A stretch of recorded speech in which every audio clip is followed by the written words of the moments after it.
Welcome to Bitstorm, a comedy game design podcast by two guys who know nothing about comedy nor game design. I'm Trevor Scott, and with me as always is Ben Slinger. Yes, I am. Hello. Hello. Welcome, everybody, to episode 99, recorded a couple of days after episode 100, which we recorded at PAX this weekend. Yes. Just us today. Just us. Episode 100. We've got some amazing guests coming on. We do. We can even say who they are because they've already been recorded. We had Mr. John O'Peck and Jack Cruz, both from 8-Bit Nation podcasts, right? Yes. 8-Bit Collective. 8-Bit Collective. 8-Bit Nation's the fan. Whatever. They were on. They were great. We had a good time. Yeah. Yeah. Let's go. Yeah, it's a really funny episode. At least it was when we were on the floor. Yeah, so, and that will come out next week. But until then, we have episode 99. And we're going to play some ramped up Click Pitch. And Click Pitch is a game where we each have a random word generator in front of us. And on a count of 3, 2, 1, click, we will click refresh. In this case, we'll each get an adjective and a noun, say them out loud, jam them together, make something fantastic, and then throw it away and do it again. For about an hour. So, strap in. Cool. Let's do it. 3, 2, 1, click. 3, 2, 1, click. Homeward dived. Seeking monogamy. Oh, interesting. Sounds like a really awkward name of a romantic comedy. Seeking monogamy. And when I said Homeward Dived, it makes me think of Homeward Bound. Maybe it's like Homeward Bound, but with like fish. Dolphins or something. How about okay, it's penguins. Ooh, okay.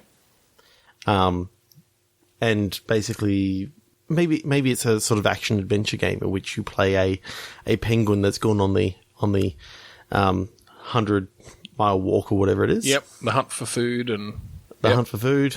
And Morgan Freeman's there following along. Yep. Narrating the whole thing. Yep. Narrating the whole thing. And literally you've got, your partner looking after the egg. And I believe that in penguin society, the females go off to hunt and the males sit behind on the egg. So it's basically, I'm seeing it as sort of like an adventure through Antarctica where this penguin gets separated from the rest of the flock. I don't know, what's the collective now for penguins? Good question. A waddle. That's awesome. If they're on land. If they're on water, they're a raft. Okay, so gets separated from the waddle. Yep. Because there's like a predator or something, like a walrus or a seal. Yeah, so I'm picturing that your best friend has pushed you out of the way and you end up going for basically a slide down into the down into the ocean. Yeah, okay. You become a one penguin raft. A one penguin raft, yep. So the idea being that you've now got a long way to sort of travel. Yeah. And it's just the So I'm sort of seeing a bit of a cross between like Echo the Dolphin and Finding Nemo. And like somewhat Happy Feet. Happy Feet, yeah. Without the whole dancing and singing, probably. Yes. It could be a musical, but no, let's not do that. Yeah, okay, I like that. I like that a lot. That could be really cool. Obviously, with graphics engines these days, it could do some pretty awesome ocean physics and stuff. The wet feathers of the penguin look really cool, slick and sleek, shiny. I'm imagining, like, not combat per se, but, like, escaping, being able to dive down deep in the water, sort of getting a lot of speed going, flying up onto land, ice. skimming across the top of, like, an ice raft, and then, dipping back down into the water. Yeah. Yeah, I could almost picture it being a very movement-heavy game, where it is really about that sort of traversing the environment as things chase you. So you could sort of set up levels with sort of multiple paths through them. You know, if you manage to make this particular jump, it's almost a racing game. Then you know, you're a penguin. Yeah, but it's sort of like a not quite a free roaming sort of thing, but it's you sort of got like an area that you got to get to that. Yeah. But there's somewhat free roamy in the level that you can sort of head off in a certain direction, but after a while, like the character will just say something about no, I need to get back to perhaps to my partner. It kind of depends on where you craft the whole map and how dense you can make it with things to do. Because you could almost make it because you don't want to just be swimming through huge, empty, areas of the ocean. So you really need to give the player things to do in between. So maybe it is a bit of a kind of open world thing, or even you've got missions to do before you sort of unblock a certain area or something. Kind of like like GTA sometimes does, or like the original GTA did, I think, where you couldn't get across the bridge until you did a certain mission or whatever. So that sort of thing, you just gated off. I can sort of see that there's a group of seals, and you befriend one of the seals, and that seal's father is like the big boss of like the area. Yeah. And because you've befriended like his son or his daughter or whatever, like, yeah. I like the idea that, you know, you've got to go sort of prove your allegiance to them, that then, you know, they'll help you get into this cave. And it's like this ice cave that leads you back up onto land, and then you... Yeah.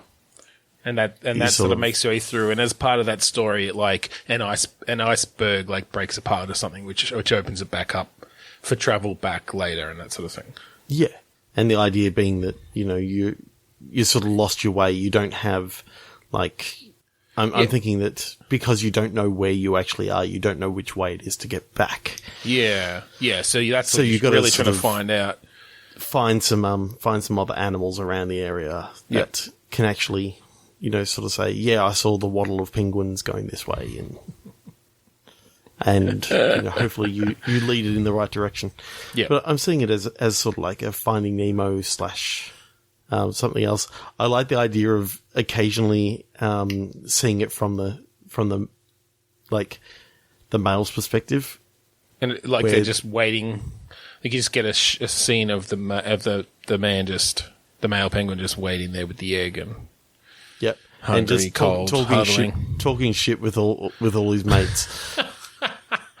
Basically, have you seen Farce of the Penguins? No. It was a comedy movie version by, of March. Bob Saget wrote it and voiced some of the characters. Samuel L. Jackson did the narration instead of Morgan Freeman. Mm-hmm. And so you can sort of picture like the sort of stuff that went on.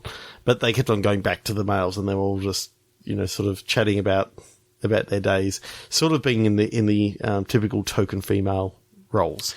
Yes. So I think that's actually kind of cool, having her going on this like massive adventure, and she's, you know, tough as nails, and he's just like, I broke a nail or something like that. Yeah. I kind of like you know, having the male penguin go back to a token role as such. Yeah, that's kind of funny. All right, I like that. That's cool. Let's click again. Okay. You got nothing more for it? No. I was trying to come up with something, but no. All right. Okay. 3, 2, 1, click. 3, 2, 1, click. Introvert swallow. Okay. Wizard rounder. Rounder? Yes. Oh, okay. All right. So you might be able to guess why I laughed at you saying swallow. Yes. Because I immediately thought of birds. Yes. Fucking swallows. All right, so I'm kind of picturing... So you said rounder, but that made me think of, like, the sport rounders. So that's like the... is this something everyone played? It's like a mini version of cricket sort of thing?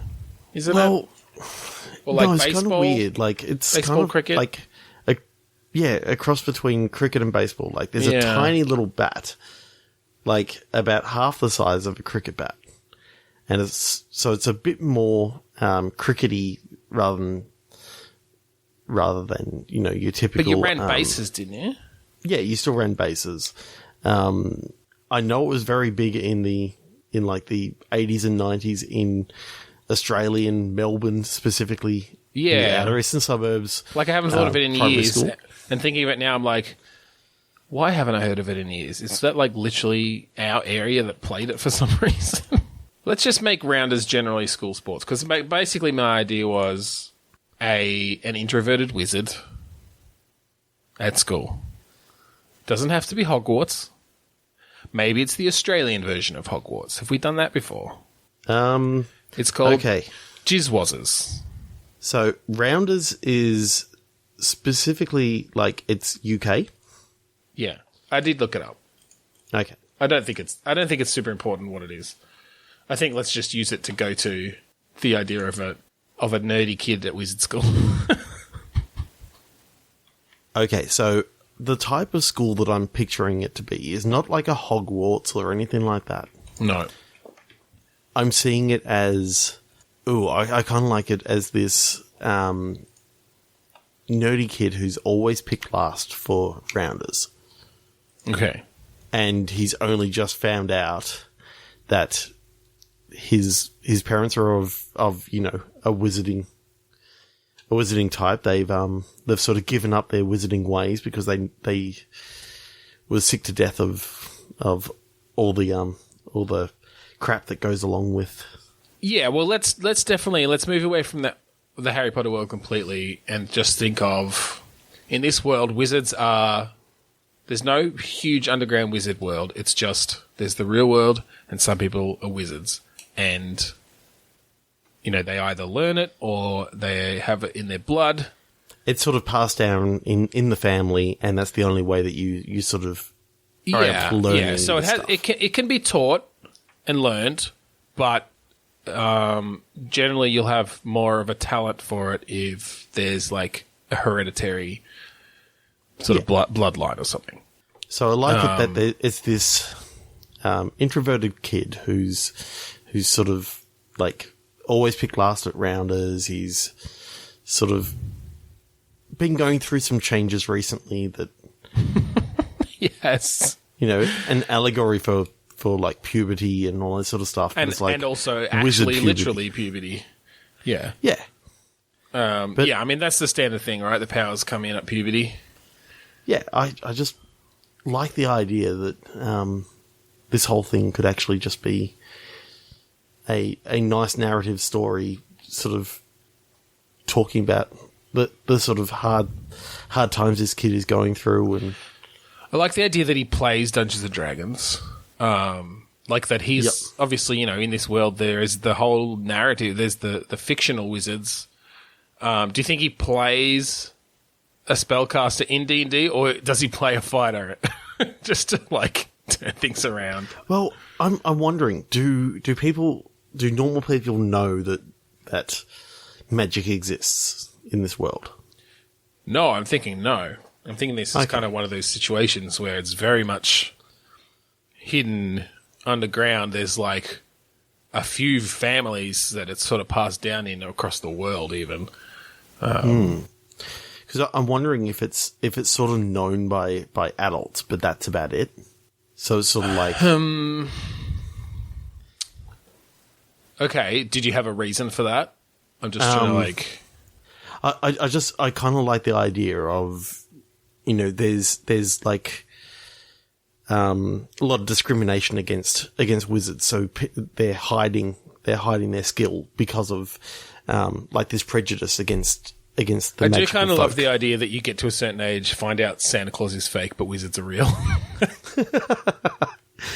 Exactly, and just being able to sort of play off those sort of, like, remember how we said that the Tooth Fairy and all this sort of stuff wasn't real? Well, guess what? They're not, but you are a wizard. The Easter Bunny is kind of real, but he's a dick. Yeah. The Easter Bunny is the only one. He doesn't actually give out eggs. It came about because he likes to chuck his shit at people, at kids. He's just a magical bunny that some wizard like gave some sentience to. We just kind of try to ignore him. So I like the idea that, this family's come to this town, the kid's rather introverted, has just found out that his parents are actually, and therefore he's also a wizard, and he's waiting for his powers to come in. But he also knows that means that if someone else knows and they happen to be, wizardish, or as in like a magicist or something like that, a racist against magic. Right. I couldn't understand what you were going for. A magist. They're magist? Magist. Sure. Okay, well, wait, so how, but are the other kids, so at what age do the people find out about this thing? I think... Or it's just something that sort of you come to realise as an adult. You know how we used to have sex ed in, like, grade 5? I think there's the like magic talk. Magic ed? The magic talk? All right, so up until that age, they just, like, play it all off as stories and fantasy and fantasy play. Yeah. So there's all these kids pretending to be magic and stuff and talking about magic, and they're like, haha, what lovely, imagination you have. And then, you hit about 13 or 14, it's like, all right, sit down, Timmy. We need to have the talk. I already know about sex. It's like, it's not about sex. Yeah, I already have pubic hair, Dad. Yeah. Well, this is about your other wand.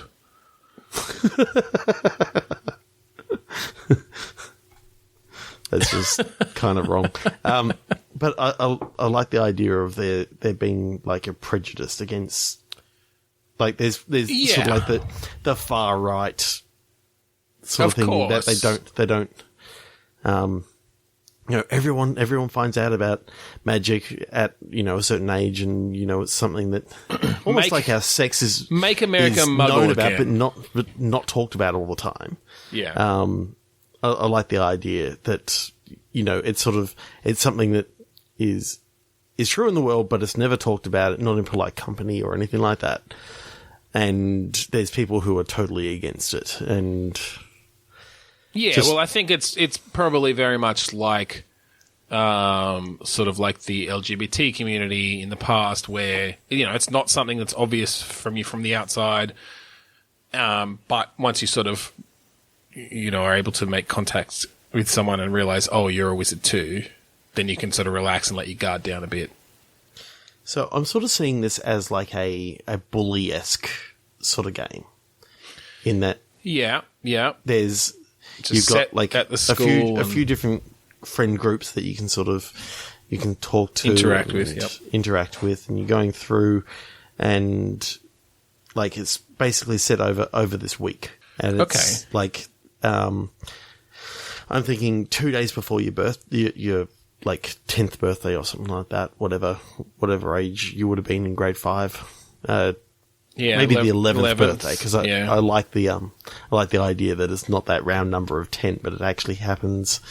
You go through. Well, I think like everyone, magic puberty, or but I think it just happens at different times. I don't think it's on a certain day necessarily, but like it's around that time, and just you can sort of have. Do you remember the adventure game Willy Beamish? I do, yeah. I sort of was set over 5 days, and there was like scenes at school, scenes at home, and a few other things like that. I like the idea of each day you sort of go home and you have different conversations with your parents, and you got to do some basic chores at home. You're not necessarily at the school the whole time. Yeah. But just the open worldness of the school, and like being able to walk home, and a little bit of open worldness of the town, and a little bit of night in the woods almost. Have you played that yet? No. It's sort of similar, just in that that's in 2D, but you kind of got this whole town to go around, but there's generally one or two things you're supposed to be doing, and there's an overarching story, and then like you'll get to a certain point and it'll take you to a new environment, and part of the story will will be played out and that sort of thing. So, yeah, I kind of like that general structure. Yeah, I just had a look, and I don't own that one. So, all right. So, what's the sort of general storyline then? Is it just this kid coming to terms with their magic and discovering it for the first time? So maybe they get a hint of it at school. Maybe something comes up with another kid who's being bullied, and they're talking about like they're calling him Pointy Hat or something, or like, I don't know. Yeah, I kind of like the idea that you sort of hear conversations, just snippets, that it's not fully let known yet about what this world is about. Like exactly. You're sort of learning it from the kid's perspective. Yeah, I think you just sort of get this idea of this weird bullying that's happening, and then you go home and kind of mention it to your parents, and they sort of look at each other and it's like, oh shit, it's time for the talk, and like that's when the talk happens. Is that first night? Yeah. Your parents sort of have the talk, and then you're going through the next day sort of knowing about some of this stuff, and you can start almost having the character asking questions of, who out of all these people actually have magic and have magic, yeah. Who knows about it and who doesn't, and then the next day, like, maybe some bullying goes onto you. Nothing happens at this stage, magic-wise. Yeah. But then, like the next day, they think the they school see has you the moving talk. something, like telekinetically. The next day, they actually have the school, like, magic education. Right. And so everyone's now finding out about it. And I like this whole thing that all the kids, like, in this grade 5 sort of thing, they're finding out about this stuff, and the grade 6 is like, oh, you're only just finding out about it now. Oh. Yeah, they're all like teasing them, oh, don't you even know what a prestidigitation is? hey, you grade 4er, what's a cantrip? And then, because I like the idea of you and your friends playing like a D&D like game, but then your character, you're always either a thief or you're a fighter. Yeah, and so you don't actually know anything about magic. Yeah, so you've never really been drawn to magic as such. Yeah, but it's sort of, I can see that it all sort of culminates in like a big rounders game. Okay. On the last day, that it ends up being the bullies versus the bullied kids, and there's just this. And it just end up in like it goes in this all out magic. Yeah, magic versus non-magic sort of fight, but it turns out that I don't know whether we do what's that movie? I don't know.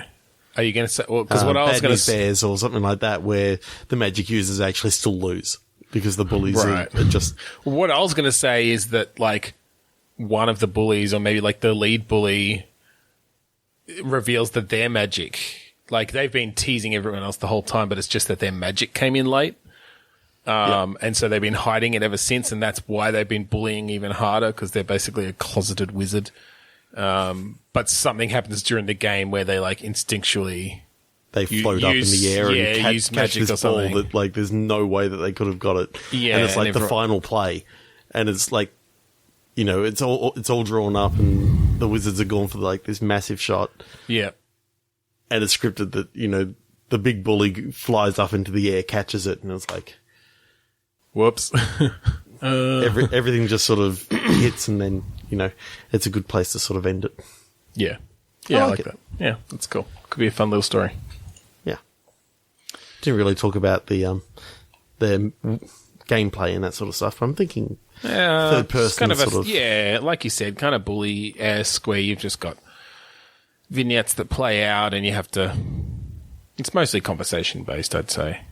A little bit of like Life is Strange kind of thing, where you're just kind of exploring and finding, environmental storytelling and dialogues and stuff. Good stuff. Yeah. 3, 2, 1, click. Yeah. Also, there's a swallow there. Because we didn't bring that in. Oh, yeah. Forgot about that. Doesn't matter. No. Smaller affliction. Sopping 50. Smaller affliction. Sopping 50. So, what I see this is another narrative game. I know that I'm going a bit narrative. That's okay. Today. Let's do the world building stuff. But what I'm liking is this. You've seen the movie Funny People, right? Yeah, Adam Sandler, Seth So I'm Rogen. seeing that that this guy or this girl has just turned 50, Okay. Yep. and had a party and all this sort of stuff, and collapsed. Okay. And Into the pool? Goes to the. No, I'm just thinking either collapsed from exhaustion or something like that. And I was just going for sopping, but anyway. yeah.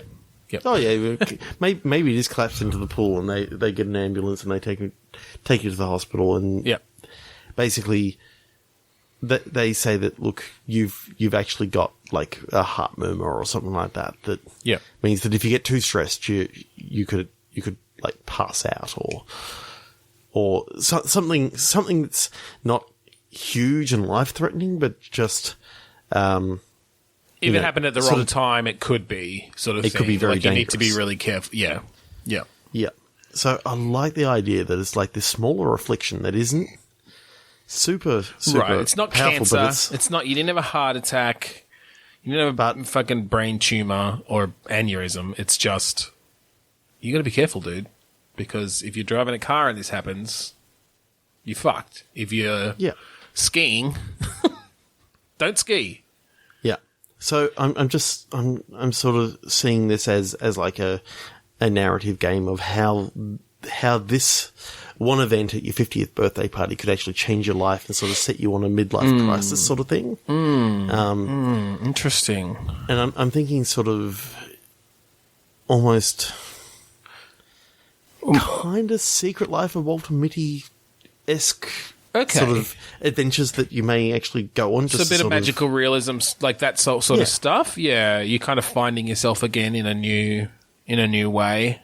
Yeah, I mean, yeah, that's really interesting. That movie didn't really do too well, but I actually really, I think it's all right. Yeah, and I think that's a story that's not often told in games.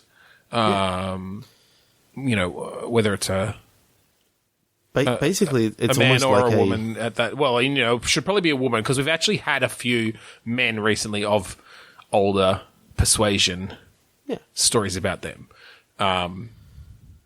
So maybe let's make it a it's woman. kind of like the Secret Life of Wilma Mitty then. Yeah.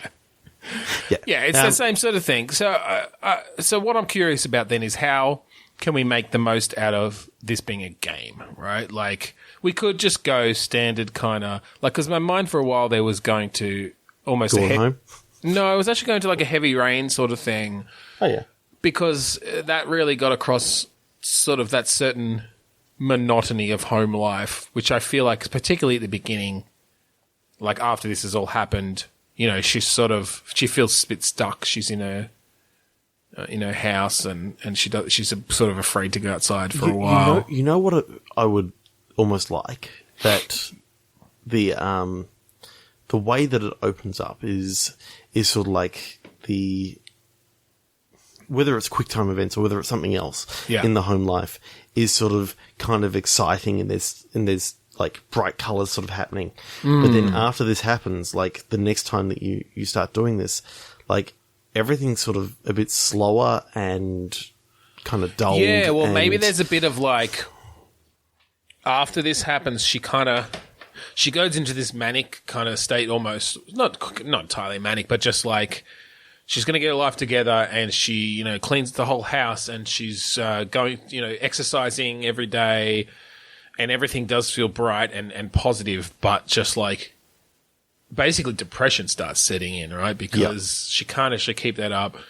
She's actually realizing she's sort of afraid to go outside or like to drive because of this. It's really putting a whole dampener on just her life in general.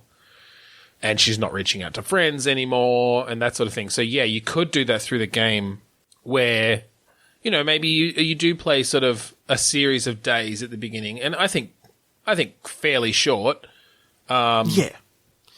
It could almost be a time-lapse sort of thing where, you know, you see her, like, doing a bunch of stuff around the house, and then for a moment it slows down, and you get a little quick time event, and maybe there's a conversation that happens because she's on the phone with someone, and then, you know, you see, all right, cleaning up over here, all right, running on the gym a while, and then it slows down again, and you got a little quick time event, and you see what's on the TV, and everything is positive at the beginning, but, like, once you've gone through 3 or 4 of these, you notice, like, she's slowing down, and the colours shifting to, you know, less saturated. A little bit more monochromatic. And yeah. And I think that's just the beginning of the game, right? I'm thinking it's not even the first act. I think this is the prologue. Yeah, exactly. And do you know what I want? I want there to be basically like a, just as she sort of gets to this thing, to the end of this really dreary day. Yeah. Ding dong. Okay. And there's a ring at the doorbell. Who's there? And she goes up, and there's basically just a package there. Okay.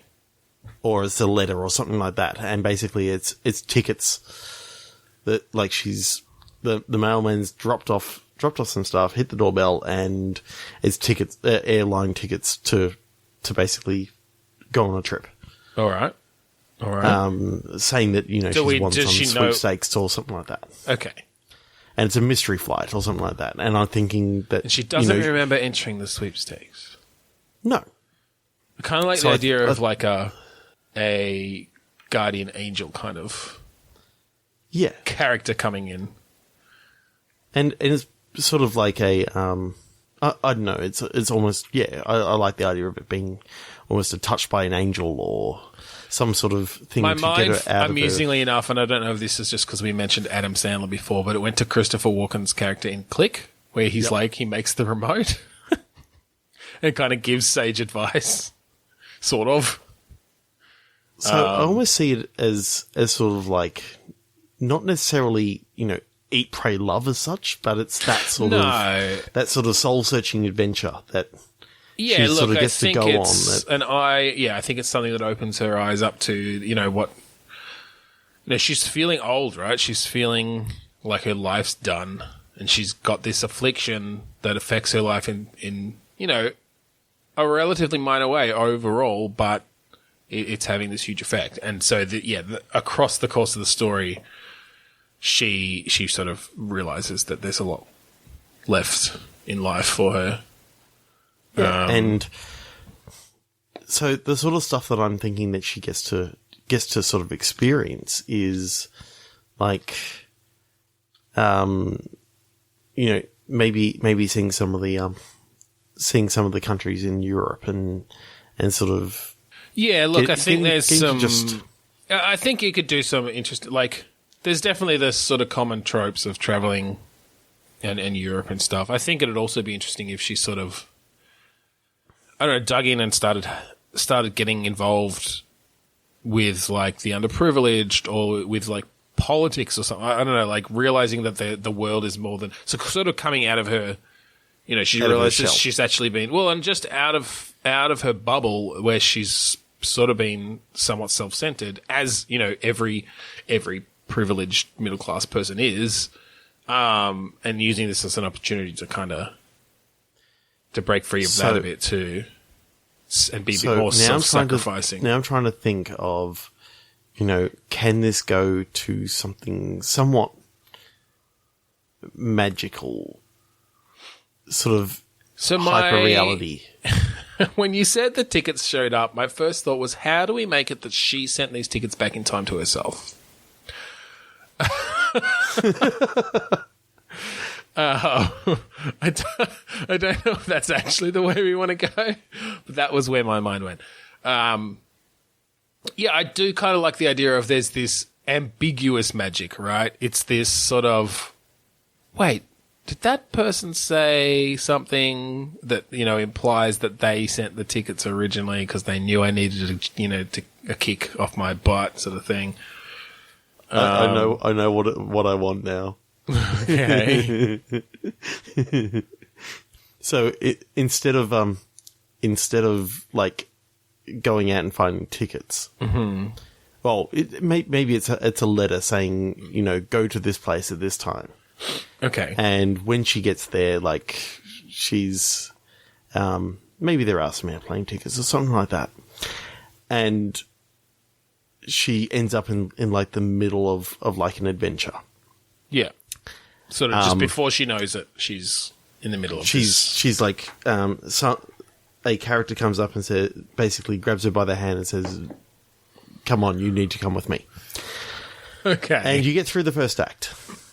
And then, like, this character takes you to a room and you turn around and there's a big blue police box. Fuck off. No.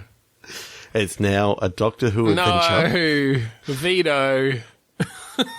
But that's how they can go back in time and give the tickets to themselves, because, like, they go on this massive, awesome adventure. No. Yeah. No. Yeah. No, I'm no butting this.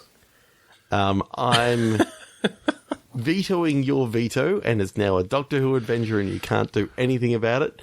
Fine, 3 to 1 click. Jesus. If you want to ruin it with that, fine. All right. Shinier by Activated Congressman.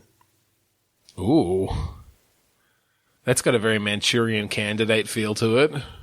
I know. I saw it. I'm like, ooh, we could go, you know. Well, since you went Doctor Who, my thought when I saw Shinier was that why go Firefly? I don't know why, but when you said shiny, I thought of MDK. Oh, God. Okay, well, I know why. By Shiny Entertainment. Yes. Yeah, exactly. But what was interesting about that game? What Other was than interesting the fact about they had it, a gun head. I know, I enjoyed that. I don't know which one I enjoyed more. It was all right I got them for both its at the same time. I got MDK and Tomb Raider at the same time, and I can't remember which one I enjoyed more at the time. Well, let's start with the activated congressman then, I guess. Yep. What are they? I guess, you know, the questions we need to answer are: what are they activated to do? And who set them up to be activated? Okay. Is it literally something as simple as voting particular ways, like voting against their party or something when a certain thing happens, or is it, you know, they fucking have a bomb and blow shit up? I think this is one of those things that you can actually have it that this congressman is actually like a what's it called? Like a sleeper agent for another country. Okay, so it's not a mind-washing activated. No, they've infiltrated over years, and now it's time for them to fulfill their mission. Yeah. Okay. So I think I kind of like the idea that they're like a democratic congressman. So they've come in with all these left leaning ideals and all this sort of stuff, and okay, so this is the left using like extreme tactics. No, I'm thinking that they're a sleeper agent within the left that is actually like it's from a right leaning. Yeah, you know.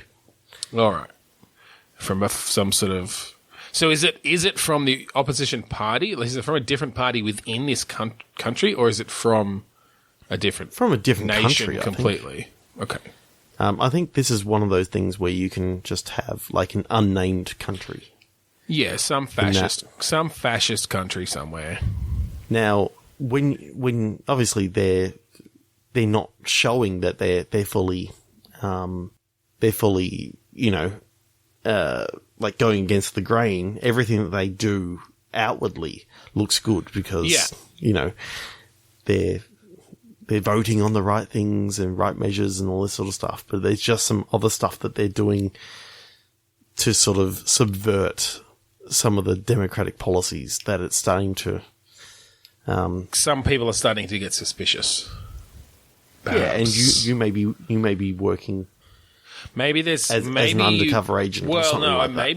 maybe this is another one. Maybe this is one of these situations where you either are or are friends with someone who's totally a conspiracy theorist, and they've got this crazy conspiracy that fucking fascistville country, fascialia,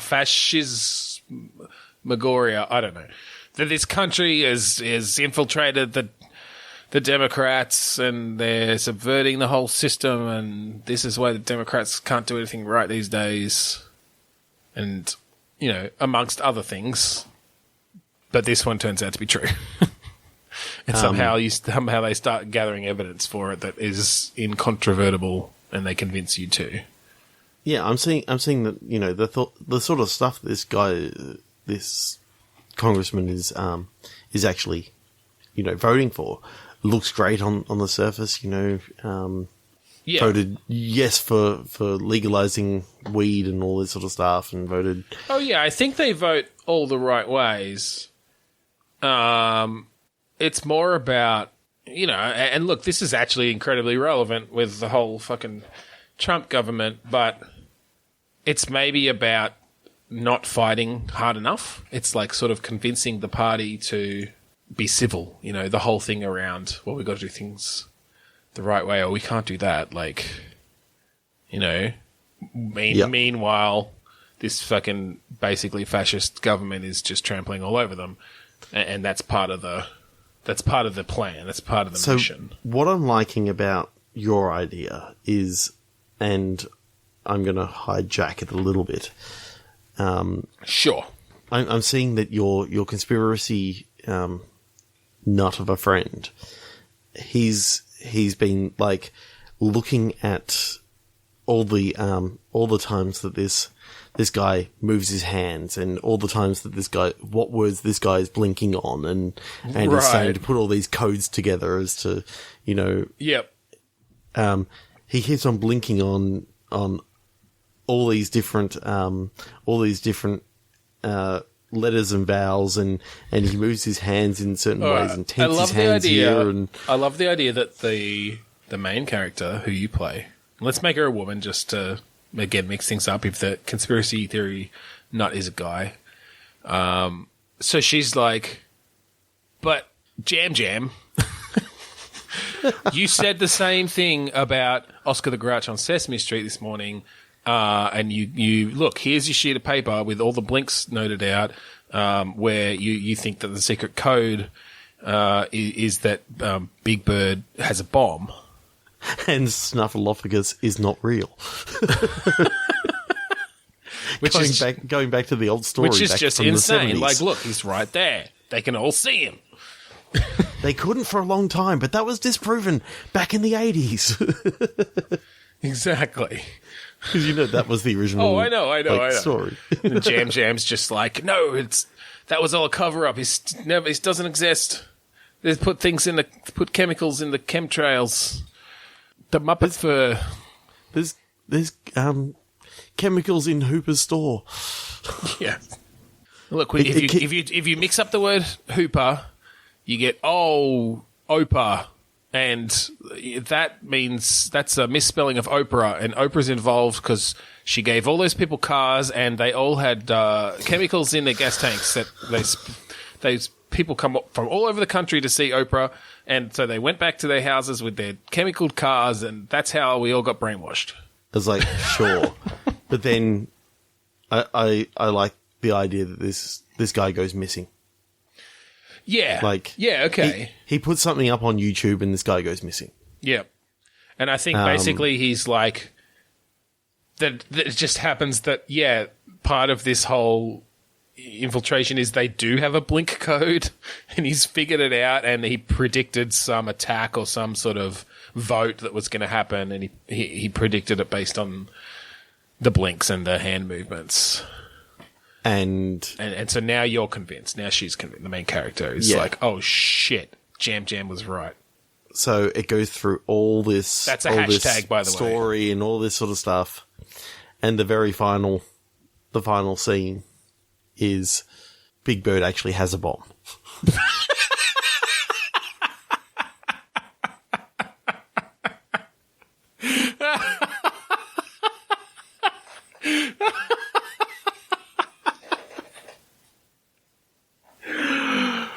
Oh. And what's his ideology? Why is he... He's just been mistreated this whole time. I mean, he's just kind of adopted... I don't know, like... He was radicalized into the like, owl army or something. I don't know. Well, I think what you can find out in the sequel is that that's not really Big Bird, but that's actually a another sleeper agent who's sort of taken over the role from Carol Spinney or whoever it was. So yeah, so as not to not to libel, sully the good name of Big Bird, and okay. Yeah. But I kind of like the idea that all the conspiracy theories that this guy keeps on coming up with is actually they all end up being real. true. But that's for something else later on. I love the idea that that's after that's after the final scene, which is just a fairly standard kind of political thriller or whatever, and they figure it out and they get him, they put him away, and then just like after the credits, you see that it fades back up from black onto this world where all the things he said were true. I'm just picturing like you keep on seeing like that same scene from Sesame Street all the way through, like it just or whatever their thing is, but the final scene is sort of seeing it as the guy who's playing Oscar is actually doing all the movements and all this sort of stuff, and you see just like the camera pans around and you see behind the camera like there's like Big Bird with his thumb on the trigger and is like just strapped in like this massive bomb. Yeah, okay, we'll leave it there. 3, 2, 1, click. 11th, communicating. Mandatory projectile. Ooh, mandatory projectile. Have you watched Stranger Things? All of the first season, yes. Second season, we're still getting through. All right, that's fine. Basically, 11th, communicating took me to the character 11. Good. And the fact that, because it took me back to Doctor Who and you were just going to veto that straight away. Yes, I was. So it's Matt Smith. No, fuck off. 11 is the 11th Doctor, it turns out. So maybe this is, whether it's, I guess, let's just go all out. This is Stranger Things season 2.5 or something, or 1.5, let's say that. Just because you haven't got through season 2 yet. That's the game version. Maybe it's, maybe it's the cancelled Telltale Stranger Things game.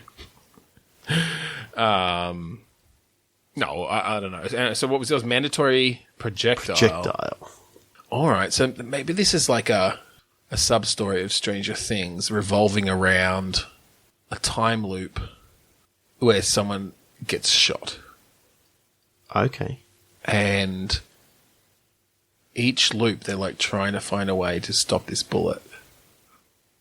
But they can't. Like, it seems like no matter what they do, it happens, How long have they got? And don't say an hour. Why? Because we've done that before. Well, okay. This is different. No, I think maybe like over the course of a day. Okay. Yep. So like from the time loop starts at 8:27 a.m. and they get shot at like 6:02 p.m. Okay. Yep, I like that. And I think when they come out of this time loop, they don't remember anything, which is why we can just use all the characters as much as we want. It doesn't matter. It's all canon. So I think this is something, obviously things happen in this town. And so maybe this is like, there's a tear down to the upside down or something, which is creating this time warp or whatever. Mm-hmm. And the kids are wrapped up in it, and maybe, I don't know, a couple of the adults. Okay, so what's the projectile? Well, I was thinking it was a bullet, but it doesn't have to be. You know what I kind of want this to be? Like, the mandatory projectile is just, like, it changes each time. Oh. So basically, no matter what they do, something is going to projectile out and kill this person. Right. So the first time, yeah, it's sort of like, I'm picturing that the sheriff gets spooked and shoots this guy in the head. Right. But Damn the next it, time, Hopper. the next time, Eleven shows up and like telekinetically, you know, happens to stop throws a knife that. or something. But the there's like an explosion behind, and there's like nails or a fence post that just comes and, you know, impales this guy, Kills. and then you wake up. Fucking, I can't remember any of the kids' names. Mike. Yeah. So I'm picturing that each time it's sort of like a really, really disgusting Groundhog Day crossed with Final Destination, crossed with like Stranger Things. Yeah. I think one of the times, like the Demogorgon or whatever breaks through like the ground underneath this massive tractor, and the tractor just gets launched into Mike. So he gets killed by a flying tractor. That Mike is killed just a bunch of times, just because. Will's had enough shit happen to him. Let's give Mike some stuff. Yeah. Okay, and so how are you solving these things? Like, is it sort of Telltale-esque, I guess? You know, in that it is a fairly strict narrative, and it's just you get some dialogue choices, you get some basic inventory puzzles. Yeah. Oh, I'm seeing a bit of Edge of Tomorrow sort of sprinkled in for good fun. For sure. That you can speed through some of the early sections. I think definitely, yeah. Like, I think the first time you go back, obviously you go through that whole first section again. You know, you change something so that Mike isn't killed by the fence post. But then, you know, an hour later he's killed by a tractor. But then next time you don't have to necessarily do the whole fence post thing again. Maybe it skips through it, and you have some conversation points where things, you know, you might say things a bit differently now that you know certain things that are going to happen. But yeah, then it just kind of sort of jumps through. I'm now picturing like it's always right on 6:02, no matter where you are with Mike. Something happens. It's just something happens to Mike. Something happens, God. And it's just like bang, dead. They just go right out into the middle of a field, and at 6:02, out of a completely like empty sky, he gets struck by lightning. Yeah, or like there's like flying like locusts or something like that, and a locust goes down his throat and chokes him, sort of thing. You know, it's sort of like it's like, damn it, we still can't do anything about this. How do they solve it? Well, I think what you actually find out is this whole thing about Mike dying all the time. You find that this isn't actually a time loop, but you're actually in control. Or you've been like put into like this virtual reality sort of thing by the company. Okay. And so basically, who is this happening to? Is it happening to 11? Is this like they've recaptured her? They've recaptured her, and it's like a new way. They've realized because she you know has this intense feeling for Mike, like they're basically using her as a battery sort of thing. I like that, because obviously she's using her powers to save him constantly, and they're able to just like tap into that. She's back in a tank kind of thing, in a water tank. Yeah. But now it's like there are all these chemicals in it that whenever she uses her ability, it just kind of soaks up into the water, and they can kind of transform that back into something they can use. Yeah, I like the idea that as you're going through, like on say the second cycle, you realize that there's some glitches sort of happening off to the side that if you notice, like on your first playthrough, great. Yeah, I think they'd have to be pretty subtle, but yeah. Yeah. Yeah. Well, you'll be surprised at how little the subtlety actually needs to be. I do love the idea that this is just something that happened to 11 in between season 1 and season 2 when she shows back up. And she just, she hasn't wanted to talk about it. Oh, I'm just picturing that if you remember Too Many Cooks, there was a whole heap of stuff early on that, really, really blatant, but because you had no context for it. Yeah. You can basically have the character of the doctor or whatever turning up every now and again as almost an apparition. Yeah. But in reality, it's just him checking in on how things are going in this particular run through. Yeah, that's really cool.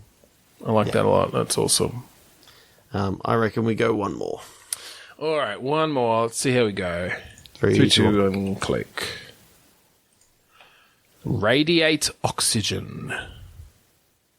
Implicit chalice. The implicit chalice. Okay.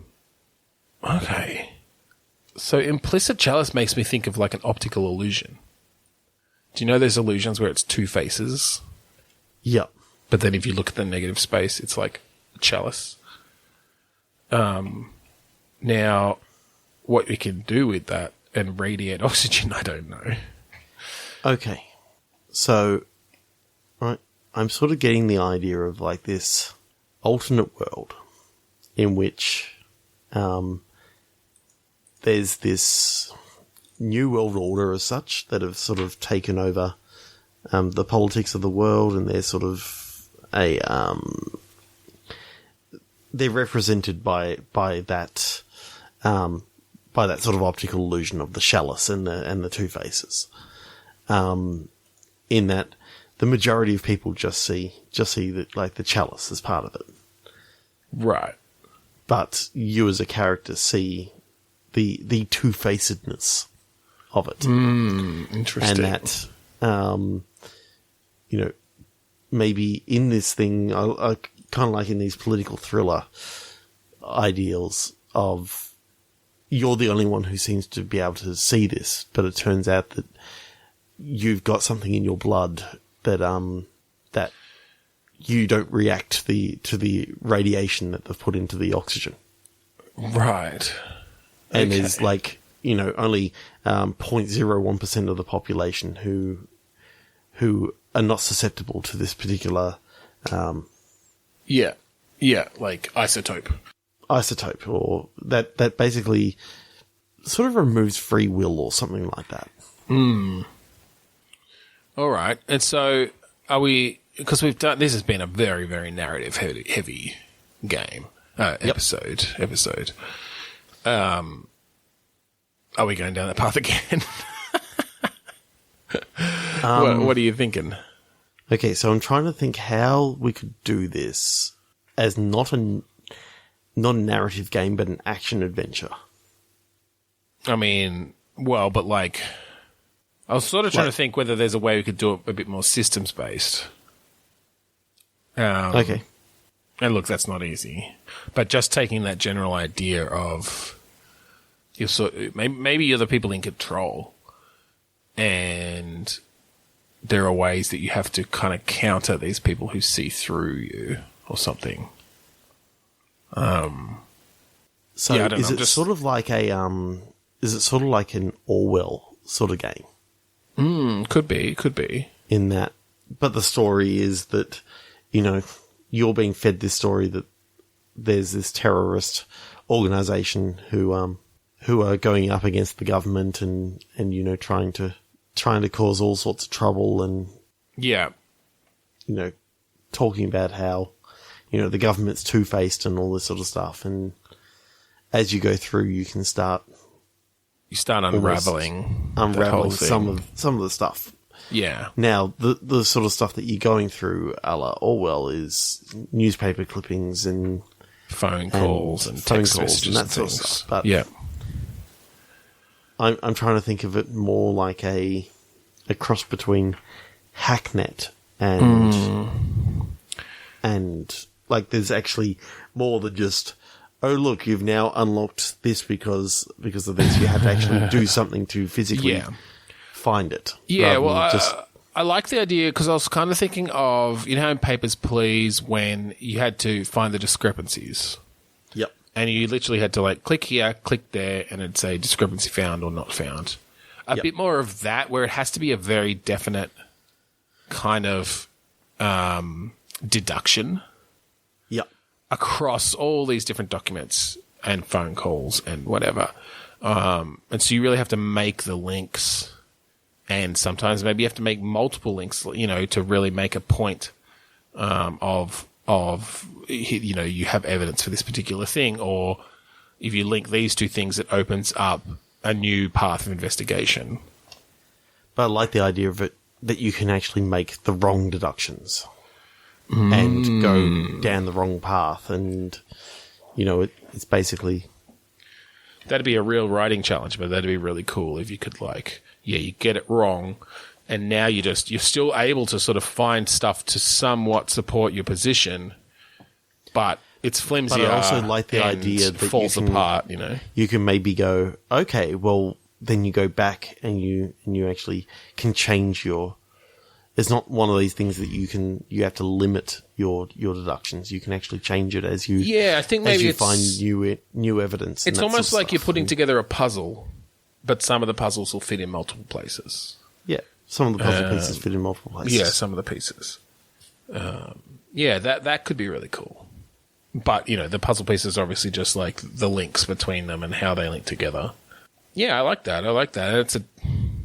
At least it's not a narrative political thriller. It's a different sort of political thriller. I mean, it's still narrative, I guess, but it's not an action adventure or a point and click. No. So we did good. Yeah, I kind of like that. Yeah, that's cool. A little bit softer than some of the other ones tonight, but Yeah, that's all right. Let's get to the end. okay. All right. Well, I think we'll end it there tonight. Episode 99 of Bitstorm. Thank you again for joining us. You can find us online. All of our stuff's at podchaser.com/Bitstorm. That has our Facebook, Twitter, Instagram, I think, website, YouTube. iTunes. All the bits. iTunes, that beast of a thing. Whatever. What else? So we'd like to thank our friends at the AGPN, the Australasian Gaming Podcast Network. If you haven't checked it out, I'm pretty sure that you can still find somewhere in the PAX archives for PAX Australia the AGPN party mode that was shown on PAX 2. Twitch.tv/PAX2. Yeah, it's under videos. I saw it there today. Or just search for AGPN Party Mode 2018. You'll probably find it. Google's pretty good like that. Yep. I'm just hoping that it's still going to be up by the time that this actually comes out. Well, last year's is still up, so... Oh, fantastic. So, go check out this year's, which Ben featured on. Sure, his team didn't do too well going into the final one. But Ben did us proud. Did us very proud. Well, thank you, sir. So, you're welcome to stay on this podcast for another year. Oh, phew. Oh. Another 100 episodes? Another 100 episodes, maybe. See how we go. Yeah, see how we go. Finally, we'd like to thank Kuridas for the song Mount Defiance off of the album Containment Failure. That's it. So, thank you again for joining us this week on Bitstorm. I'm Ben Slinger. I'm Trevor Scott. Big Bird has a bomb. Today's episode is brought to you by the letter C and the number 4.